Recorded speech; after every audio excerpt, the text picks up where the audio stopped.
Okay. હું રઘુવંશી સમાજ લોહાણા સમાજના પ્રમુખ હરિભી આચાર્ય આથી જણાવું છું કે સરકાર શ્રી બનાસકાંઠા જિલ્લાના વિભાજન અંગે ઘણા ટાઈમથી વિચારણા કરી રહ્યા છે. જે અંગે સરકારશ્રીએ હમણાં નિર્ણય લઈ અને વાવ થરાદને જિલ્લો બનાવ્યો.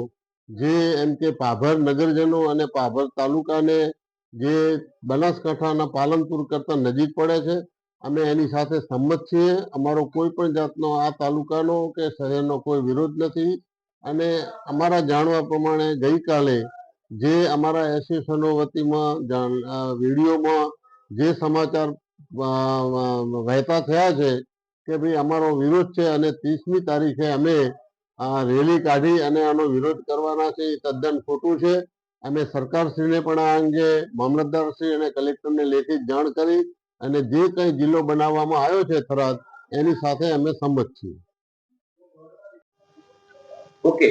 હું અતુલ ગોકલાણી, વેપારી એસોસિએશન પ્રમુખ. સરકારશ્રીએ જે નિર્ણય લીધો છે એ યોગ્ય છે અને થરાદ જિલ્લો જે બન્યામાં અમને કોઈ વિરોધ નથી. એમાં અમે સંમત નથી એમ બંધના એલાનમાં. કરિયાણા એસોસિએશન બેનરમાં નામ લખ્યું, અમને કોઈને કોઈ પૂછ્યું જ નથી. એમને જ અમારું નામ લખેલું છે.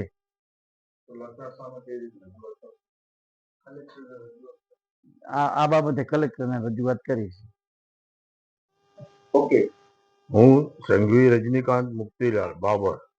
હું જૈન સમાજ વતી આગેવાન તરીકે કહું છું કે જે આ થરાદ જિલ્લો બનાવ્યો છે એ અમને બધાને મંજૂર જ છે, સમજો કે બરાબર. અને જે અત્યારે જે કોઈ અમારા વિરુદ્ધમાં, થરાદ જિલ્લાના વિરુદ્ધમાં જે કોઈ રેલીઓ કાઢવાના હોય એની અંદર અમારી અમને કોઈ જાણ નથી. કોઈ અમારા જાણ વગર નામ લખેલા છે.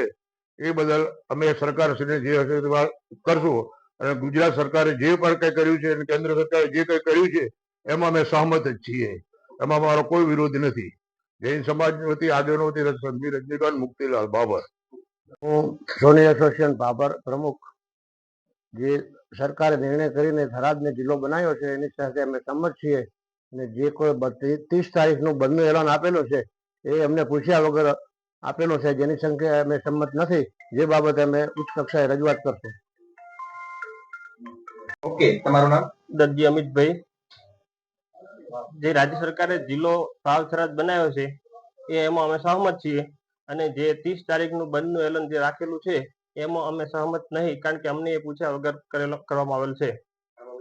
આ બાબતે અમે ઉપર રજૂઆત કરીશું.